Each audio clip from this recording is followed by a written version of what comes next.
उपचुनाव की घोषणा हो चुकी है और एक बार फिर भाजपा ने पहलवान से राजनेता बने योगेश्वर दत्त पर दाव लगाया है। इस बार फिर भाजपा ने योगेश्वर दत्त को अपना उम्मीदवार बनाया है। योगेश्वर दत्त से हमने पिछले दिनों बातचीत की थी, पेश हैं इस बातचीत के कुछ अंश। और जैसा कि आपको एक बार फिर मौका मिला चुनाव में जाने का, मुझे लगता तो इस बार आपकी तैयारियां पिछली बार से कैसी अलग है? नहीं, तैयारियाँ पिछली बार भी मतलब तैयारी करने का वैसे मौका नहीं मिला था और इलेक्शन पिछली बार भी बहुत अच्छा लड़े थे हम, क्योंकि लगभग कुल 15-20 दिन ही मिले थे हमें, एकदम आए थे और लोगों से इतना कनेक्ट नहीं हो पाए हम। और उसके बाद तो मैं पूरे हल्के में मैं रहा हूँ, एक्टिव रहा हूँ, लोगों से मिलना जुलना मेरा लगातार। अभी लॉकडाउन में भी पीछे कोरोना इस महामारी के उसमें भी लॉकडाउन में भी मैं लोगों से के अंदर रहा हूँ, क्योंकि जिसको जिस तरह की मदद हो उसकी वो मदद भी की है। वो चाहे गरीब मजदूर तक राशन पहुंचाना हो या कोई मेडिकली उनको सुविधा देनी हो, वो भी है। और सबसे बड़ी बात जो पर्सनली जिनसे मैंने जान पहचान की है, वो एक लोगों को पहले लगता था कि भाई सेलिब्रिटी है, क्या पता मिले ना मिले, कैसे बातचीत करना, कैसा रवैया होगा, वो चीज़ें दूर हुई। उसके बाद अब सब कुछ बहुत सकारात्मक है, पॉजिटिव है और इस बात बहुत अच्छा। योगेश्वर जी पहले खिलाड़ी, फिर पुलिस अफसर और अब राजनेता, चैलेंज कहाँ देखते हो? देखिए, चैलेंज ज़िंदगी में हर जगह है।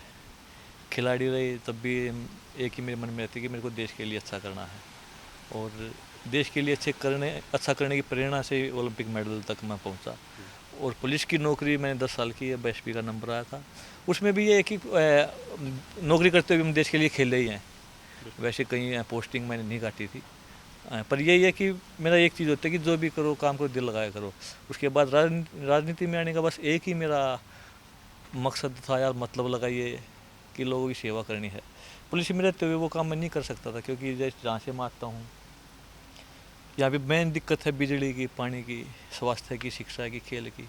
और लोगों को मेरे से यही उम्मीद ज़्यादा थी कि भाई मैं कुछ यहाँ के जो ये पूरा गांव वाले सारे गांव को, क्योंकि पूरा देहाती एरिया है, कि कुछ बिजली पानी समस्या दूर करो। पुलिस में रहते वो चीज़ें मैं नहीं कर सकता था, इसलिए। और हर बार हर रोज़ सरकार के पास नहीं जाते थे, लोग इन्हीं कामों के लिए आते थे। इसलिए सर कि राजनीति में आके लोगों की सेवा करें, अपने हल्के की सेवा करूं। लोग आपको क्या राजनेता के तौर पे देखते हैं या खिलाड़ी के तौर पे ज़्यादा पसंद करते हैं? लोग मेरे को खिलाड़ी के तौर पे ज़्यादा पसंद करते हैं और तकरीबन मिलता हूँ तो मेरे को सब ये बोलते हैं कि जो तेरी छवि खिलाड़ी के तौर पे थी उस छवि को बनाए रखना। कि नेता तो बहुत आते हैं, बहुत जाते हैं, पर एक जो लोगों के दिल में जो अंदर जो चीज़ें जगह बनाती हैं वो मत बदलने देना, वो मत दो मिलने देना। और सबकी नज़र मेरी छवि एक खिलाड़ी वाली है, एक अच्छे इंसान के रूप में है, जो मेरे को लोग बोलते हैं। हाँ, वो वही है। और वो मेरी यही चीज़ है कि मैं वही अपनी छवि लोगों के बीच में बना के रखूँगा। अभी तक चूँकि आपका इलाका है और ग्रामीण इलाका है बिल्कुल, और वहाँ पे बहुत सारी प्रॉब्लम्स हैं, तो उन प्रॉब्लम्स को लेके आपके पास क्या कोई रणनीति है क्या ऐसी? देखिए, इलेक्शन 2019 का इलेक्शन होते ही जो यहाँ की समस्याएं थी उनको दूर करने के लिए मैं बार बार मुख्यमंत्री से मिलता भी रहा हूँ। और आप ये देखिए कि बड़ौदा हल्का में पहली बार हमारे मुख्यमंत्री मनोहर लाल खट्टर जी ने 2 कॉलेज दिए हैं। बड़ौदा हल्का में एक भी कॉलेज नहीं था।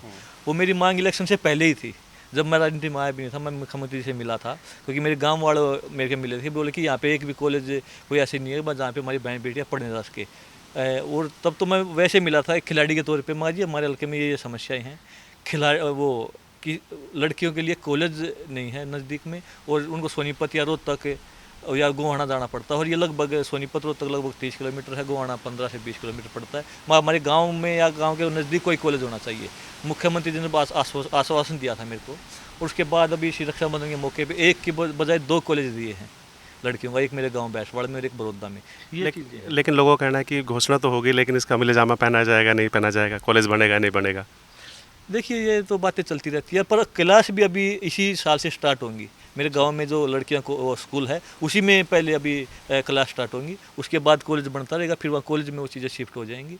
ये चीज़ें, ये राजनीति चीज़ें नहीं है, ये एक वोट पाने की चीज़ें नहीं है। ये एक जो लड़कियाँ जो दूर जाती हैं, जो जिस कुछ परिवार वाले ऐसे भी जो लड़कियों को दूर नहीं भेजते, +2 होते हुए शादी कर देते कि भाई कहाँ पढ़ाएंगे, वो चीज़ें गाँव में ही मिली हैं। वो चीज़ें मेन चीज़ है एक सोच की।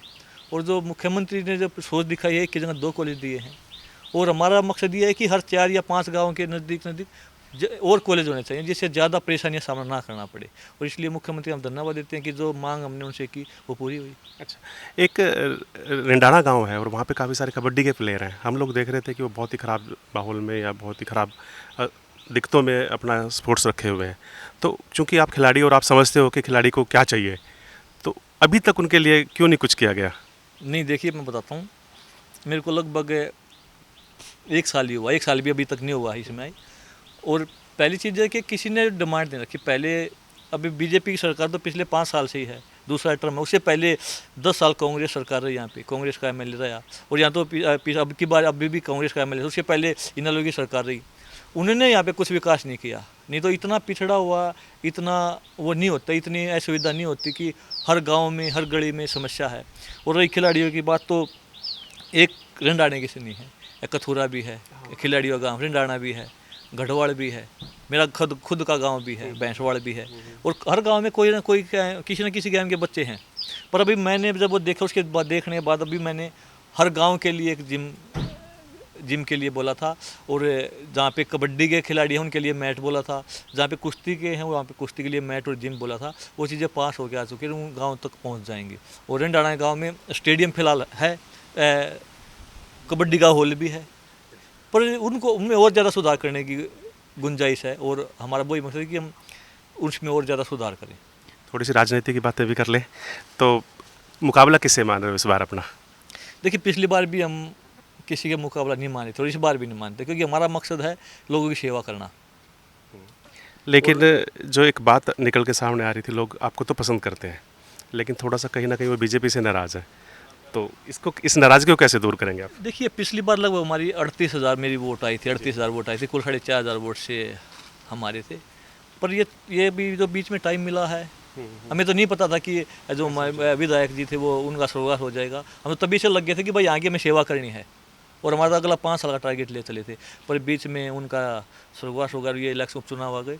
फिर पर ये मेन चीज़ ये है कि हमें लोगों की नाराज़गी दूर करनी है, उनके मन में जो शंका है, जो विपक्षियों ने फैलाई हुई है, वो दूर करनी है। नहीं तो सबसे ज़्यादा किसानों के लिए मुआवजा भारतीय जनता पार्टी ने दिया, मुख्यमंत्री जी ने दिया है। हर गांव में आप रिकॉर्ड उठाए देखिए कि सबसे ज़्यादा पैसा पिछले 5 सालों में हर पंचायत के पास आया है। पर लोगों को एक भ्रमित किया जाता है कि भाई मुख्यमंत्री जी ऐसे हैं, बीजेपी पार्टी ऐसी है। और एक ही नारा हमारे जैसे प्रधानमंत्री नरेंद्र मोदी जी का एक नारा है कि सबका साथ सबका विकास, वही नारा हमारा मुख्यमंत्री जी का, वही हमारा है। और बीजेपी में मेरे आने का मेन मतलब वही था कि सबसे पहले देश सेवा। नहीं तो मैं कांग्रेस में जा सकता था और मेरे सभी के साथ अच्छे संबंध थे, पर संबंध नहीं देखने में, ये देखना कि लोगों तो देश के प्रति ज़्यादा जज्बा किस में है, किस करने का जज्बा किस में है। आप प्रधानमंत्री जी को देख लीजिए, आप मुख्यमंत्री जी को देख लीजिए, और उन्हीं से प्रभावित होकर मैंने बीजेपी पार्टी ज्वाइन की। अभी चुनाव की घोषणा भी नहीं हुई है और टिकटों को लेके भी अभी असमंजस है, आपको लगता है कि आपको बीजेपी अपना कैंडिडेट बनाएगी? देखिए, इन चीज़ों में मैं नहीं घुसता। पिछली बार मैं राजनीति में नहीं था, पर एकदम मेरे को टिकट दी और मैं चुनाव लड़ा। इस बार भी, पर यह है कि यहाँ से इस बार भारतीय जनता पार्टी को जिताना हमें, कोई भी हो, क्योंकि सरकार के पूरे 4 साल हैं। और कोई यहाँ का विधायक होगा तो आवाज़ उठाएगा। पिछले 5 साल भारतीय जनता पार्टी की सरकार थी ऊपर, यहाँ से विधायक कांग्रेस का था, उन्होंने कभी यहाँ के हल्के के लिए कभी लड़ाई लड़ी ही नहीं। और वो उससे पहले भी जब वो खुद विधायक रह चुके थे, सरकार भी कांग्रेस, तब भी यहाँ के सुधार के लिए कुछ किया नहीं। हमारा मकसद वही है। ये जो विधानसभा क्षेत्र है, ये गढ़ रहा है इनेलो का और फिर कांग्रेस का, तो इस गढ़ को तोड़ना आपके लिए बड़ा चैलेंज है, तो इसके लिए कैसे और क्या रणनीति आप बना रहे हैं और कैसे कैसे आप काम करेंगे? देखिए, छल कपट तो मैं आता नहीं, ना मैं वो करना, ना छल कपट की मैं राजनीति करनी, ना झूठ की राजनीति करनी। जो चीज़ होती है हम सच बोलते हैं। सच में इंसान को भरोसा होता है कि हाँ सच बोल रहा है, और झूठ से 2 ही दिन चलता है, 2 दिन भी नहीं चलता, थोड़ी देर चलता है। और सच की हमें राजनीति करनी है, लोगों की सेवा करके, और राजनीति नहीं करनी। और लोगों की यही चीज़, यही रणनीति हमारी कि हमें लोगों से मिलना है, लोगों के काम करवाने हैं, इससे अलग हमारी कोई रणनीति नहीं है। बस एक लोगों को समझाना है कि भाई हमें आप अपना समझो, अपना मानो, पार्टी को अपना मानो, जात पात से निकल के आओ, क्योंकि ये देश हम सब से बना हुआ है, ये किसी जात पात से नहीं बना हुआ, हम सब से बना हुआ। गांव में हर जाति के गरीब अमीर सब लोग रहते हैं, और मिल के जब हम साथ हैं तभी विकास होगा। तो सबसे पहली प्रायोरिटी क्या रहेगी आपकी? टॉप 5 काम अगर आप कराना चाहें और आपको मौका मिले, तो कौन से 5 काम होंगे जो आप कराओगे अपने हल्के के लिए? देखिए, मौका मिले ना मिले वो अलग चीज़ है, पर मैं हमेशा, मेरी जो सोच है वो रहेगी बिजली, पानी, शिक्षा, खेल और स्वास्थ्य है। और मेरा मानना है कि जब शिक्षा और खेल अच्छे होंगे तो स्वस्थ आदमी अपने आप होंगे। स्वास्थ्य की इतनी वो नहीं है कि भाई हम उस पर ज़्यादा वो, अगर खिलाड़ी स्वस्थ, क्योंकि आप देखो खिलाड़ी है कोई खेल खेलता है तो स्वस्थ अपने आप में वो। इसलिए हमारा बिजली का, पानी का है, शिक्षा का है, खेल का और स्वास्थ्य का, ये 5 चीज़ें हैं जिनमें ज़्यादा फोकस। एक यहाँ पे सेम की समस्या बहुत, जब मैं घूम रहा था तो लोग बता रहे थे कि सेम की समस्या बहुत है लोगों को। किस चीज़ की? सेम वाटर लॉगिन एरिया यहाँ पे बहुत ज़्यादा है। देखिए कुछ जगह है, पीछे परले वो 8 गांव है, वो डूबा का एरिया है। जैसे मेरी साइड अगर आप आओगे, मेरे गांव की तरफ आओगे तो वहाँ पानी की कमी है, वो चीज़ें दूर करनी है। और अभी पीछे मैं गया भी था कि थोड़ी बारिश होते पूरा वो डूबा का एरिया है, उसमें अभी तो टेम्परेरी पानी निकालने की कोशिश की जा रही है, पर उनको मैंने आश्वासन दिया है कि अगले साल तक आपकी ये समस्या ख़त्म करके हम रहेंगे और अगली बार ये डूबा वाली स्थिति आपके खेतों में नहीं आएगी, आपकी फसल बर्बाद नहीं होगी। बस इस बार टेम्परेरी, अगली बार परमानेंट वो काम करना हमें। और जहाँ पे पानी नहीं पहुँचता, क्योंकि मेरा गांव भी उसी में आता है, वहाँ तक कैसे भी करके हमें टेल तक पानी पहुँचाना है। हर किसान, हर ज़मींदार के खेत तक पानी पहुँचे, ये हमारी दिली इच्छा है। हमारी अग्रिम शुभकामनाएं आपके साथ हैं जी। धन्यवाद, जी धन्यवाद। ठीक है जी।